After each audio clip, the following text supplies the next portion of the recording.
The scene moves to the most beautiful city in South Korea, the city of Seo. Our hero begins to introduce himself, explaining that despite his weak abilities and his strength, that is slightly superior to that of ordinary people. He feels embarrassed when he says about himself that he is a hunter. He tells us that the profession of a fisherman involves constant dangers, and that he did not choose this work because he wanted it, but for reasons that we will learn about later. The scene moves to a building site where people are gathered in the place. Our hero begins to explain the reason for his work as a fisherman. As is often the case in such stories, we find that the hero has a relative who needs medical care, whether it is a father, a mother, or a member of his family. In this case, we discover that his mother is bedridden in the hospital, and that he can barely afford to pay for her treatment with the money he gets from the Fishermen's Union. Since he is just an ordinary fisherman with no special talent, his only choice is to continue in this profession. We see the coffee shop worker offering a cup of coffee to someone and wishing him luck in the raid. Before he can take a sip of his coffee, he hears someone calling him, "Hey!" Here we learn his name, Kim, and we learn that the person calling him is called Buck. It turns out that they are friends who haven't seen each other in a long time. Buck asks him, "Didn't you leave the guild? Or did you never want to be a hunter?" Buck responds by explaining that his wife is 2 months pregnant and that there is no better source of income than raiding for money. But he admits that he feels anxious and scared because he has been retired for a long time and has not participated in any battles for a long time, and his fighting skills were weak and are now weaker. Kim looks shocked when he sees a group of people calling for a certain person, and he is our hero. It is noted that people constantly make fun of him, but since he is a polite and respectful person, he calmly responds, "Take care of him if you please." Kim, in turn, makes fun of him by saying, "Yusung, did you eat before you came?" Since our hero is a polite person and doesn't realize that Kim is making fun of him, he answers him seriously. "Yes, Mr. Kim, thank you for your concern. He's really very poor." Back asks Kim, "Is this young man a strong hunter? I see that everyone is happy to see him." Kim laughs and answers, "Of course, because you don't know him.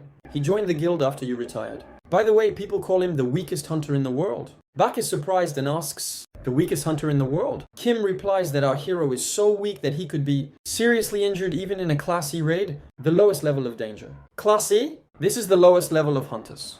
There are higher levels like S, A, and B. Kim continues sarcastically, "Since the guild called him, that means his skill is extremely weak. Now let's lower our voices so he can't hear us." But our hero had already heard them, so he says to himself, "I heard you old ladies." Then we see him heading to the cafe, asking for a cup of coffee to feel energetic. But the seller apologizes, saying that the coffee has run out. What bad luck! While he is lost in thought, he suddenly hears someone calling him, "Jinwoo, did you get injured again?" Our hero replies to her asking, "Will Miss Juhi join us in the raid?" She replies, "Yes, but that's not the problem. Why is your face injured?" He says, arguing, "I don't know why I felt that way while hunting." He tries to justify the matter instead of admitting that he was beaten by the beasts. She asks him anxiously, what exactly happened? After they sat together and drank tea, he told her the whole story and she looked shocked, especially when she learned that he had to go to the hospital because of his injury, even though the raid he was in was of the E category, which was the same level as the raid they would enter today. Since he was the only one injured at the time, she asked in astonishment, how did that happen? Jinwoo tells her that everyone who was with him in the previous raid were high-ranking, so they didn't bring a healer with them. Then he reassures her, saying, "Don't worry, all this happened because I am weak. And everyone knows that I am weak, and you also know that I am weak. And Hassan's blindness is known. Even he knows that I am weak, right?" Joy feels stunned, unable to respond because he was right in what he said.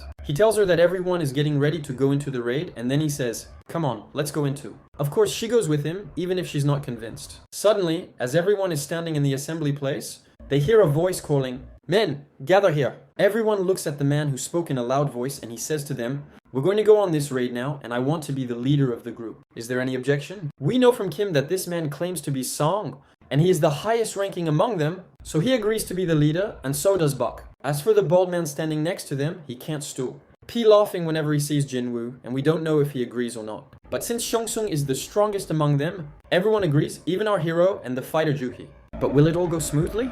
Of course not. Sang must intervene to make matters worse. And he sarcastically tells our hero, "Try not to hurt yourself this time." As if he goes to the monsters himself to ask them to beat him up. But our hero seems excited and confident this time, and the signs of determination are clear on his face, so he says, "Let's go into the cave." As soon as they enter the cave or the gate, we see the healer treating Gino and saying to him, "Why, my son, do you insist on working as a hunter? This way you expose yourself to danger."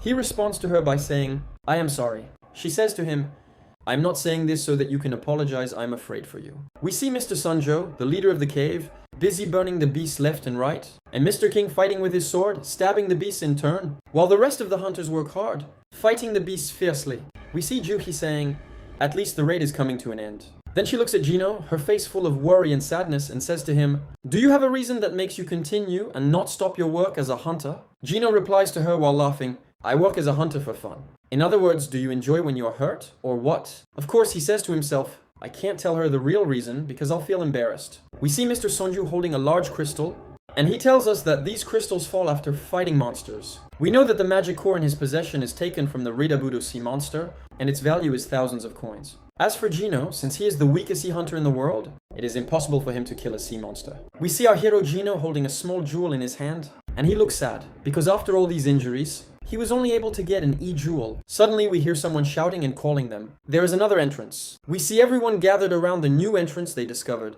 Then Mr. Sunju arrives and tells them that this is the secret class and that he is surprised that it is real. We see Mr. Sunju forming a fireball in his hand and throwing it into the entrance to light the way and to check if there are any monsters or not. Then he calls out to them and tells them that the gates do not close as long as the leader is still alive and has not been killed yet, and since the gate is still open, it is likely that the leader is inside the second floor. We see the fishermen looking at each other with fear and worry, and Mr. Sanjo tells them that if the guild fishermen get to the room before them, their profits will decrease. He adds frankly, I want us all to go and kill the leader before they pray. Then he says to them, since this could be so serious, why don't we have a vote to decide whether we should go or not? There are 17 of us and no one complains after the vote. Of course, the first two people to vote are Kimo and Wealch, and they agree to go and confront the leader.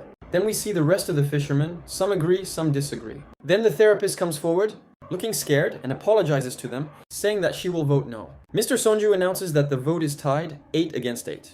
Everyone looks at our hero and asks him, do you agree or disagree, Geno? Our hero thinks to himself, I have no money. My sister is going to college and I don't have enough money for her expenses. And my mother is in the hospital. Then he looks excitedly and says, I agree, let's go confront the leader. After the hunters entered the second floor entrance, they began to ask each other, how long have we been walking this way? One of them replied, it's been about 40 minutes, and the gate closes an hour after the leader's death. So we have 20 minutes left here. We see Gino apologizing to Hoji. She replied, what? Don't worry about me, I'm fine. But it is clear that the annoyance is evident on her face. After noticing the anger on her face, he asks her, Hoji, are you okay? She tries to stay calm, but she looks like she's about to explode, so she says to him, no, I'm not okay at all. Are you crazy? Weren't you on the verge of death a while ago? Not to mention, we treated your arm and leg with difficulty, and you still have injuries. What made you agree? Geno, did your head hit something? He says to himself, that's right, my treatment was thanks to Miss Juhi. She is strong and a B-level therapist. Then he replies to her saying, I'm sorry. And when she sees him apologizing and feeling remorseful, she says to him, well, if you are really sorry and feel remorseful, then invite me to eat. Of course, we are no longer surprised by her request. We see his features as he looks shy, his face turns red. Then we see Juhi puffing out her cheeks and saying to him, what's wrong? Don't you want to eat? Or don't you want to eat with me? Of course, Gino tries to respond quickly before the situation gets more intense, and tells her that he agrees, of course. Then we hear the same man who called them and told them that there was a second floor, calling them again saying, we have reached the leader's room. We see the fishermen surprised by the door of the leader's room, as they have never seen a door with this design before. We see Mr. Kim talking to Pak saying, this place looks dangerous, doesn't it? Of course, Pak replies, sure. Then we see Mr. Songo reaching out to the door and saying to them, do you want to go back empty-handed after you got here? Then he adds, we might be the first to enter this cave, so whoever wants to go back. Go back. As for me, I will go in even if I have to go in alone. Then we see Songho opening the door. We see the shock on their faces as they talk among themselves saying, Mr. Songho is a really special hunter. They say, if Mr. Songho wasn't so old, he would have joined a big guild. Whoops, the door opens. Everyone is surprised at how easy the door is to open, even though it's the door to the leader's room. Suddenly, all the torches are lit with blue fire. We see the hunters talking, and one of them says, wow, did the torches light up the place for us? Another replies, don't worry, yes, they will light up the place for us, my friend. Then another says, I've never been in caves like this before. Let's search and look for treasures. Suddenly, someone says, it looks like no one has been here in a long time. And Gino says, these statues look strange. Then we see a huge statue holding a sword. And one of the hunters notices the presence of statues holding musical instruments, and we see our hero looking surprised, shocked and scared at the same time. Then one of them points to the huge statue and says, look, it's so huge! Another one replies, don't tell me this is the leader, right? He replies, I don't think it is the leader, because it is just a statue. Then we see our hero looking at the only statue of this size and magnitude. Then we see the hunters trying to explore the place. And they say among themselves, "We don't see anyone, no monsters, no nothing." We see Mr. Sonjo surprised by something. Then he discovers that there is a magic seal on the ground. One of the hunters comes and calls Mr. Sonjo and tells him that there is a writing that they must read. Then we see the hunters gathered around a large statue with wings and holding a tablet in its hand. We discover that the tablet is written in Roman letters, and Mr. Sonjo reads it saying, "The commandments of the temple of the Carthians." Then we see our hero terrified when he hears the first commandments of the temple of the Carthians, which were 1. Worship the ruler. 2. Glorify the ruler. Then we see Juhi grabbing Jino, looking terrified as she says, "That huge statue." We hear Mr. Sonju reading the third commandment. 3. Stand firm in your faith. We then return to Juhi as she says to Jino, the eye of the huge statue moved. It was looking at us. Jino tries to reassure her saying, "Don't be afraid, you're definitely imagining things." But suddenly, we see our hero in a state of panic and terror, and he says to himself, "What is this feeling?" The place has become quiet, and the atmosphere is cold. Then we see Mr. Songo concentrating on the commandments, and he finishes reading them saying, "Whoever does not follow these commandments will not leave here alive." Suddenly, the fishermen hear a terrifying sound, and everyone is terrified, and they gather in fear and anxiety. And here, the door of the chief's room closes on them. At that moment, one of the hunters was terrified, her voice trembling as she said, "What are we going to do now?" But suddenly, a very large hunter answers her with a confident voice, but with a tense tone. "I'm leaving here. This place was a mistake from the beginning. It was a mistake that I entered with you in the first place." As he retreats, he continues his words in a loud voice. "The leader and the treasures, you take them. Good luck to all of you, but I will not continue with you." Suddenly, we see Mr. Sonju notice something strange. His features change, terror fills his eyes, and suddenly he shouts at the top of his voice, "Stay away from the door." But it was too late. In an instant, everyone hears the sound of something being swept away. A loud, rumbling sound, then, whoops! Blood floods the dungeon door, and the events continue in the appropriate order. Everyone stands in shock, their eyes wide with horror. We see one of the stone statues holding a huge axe, standing in a slanted position as if he had just delivered a deadly blow. In a second, everyone is terrified. The huge hunter, who was trying to escape, is cut in half. His body falls to the ground, his blood spurting everywhere.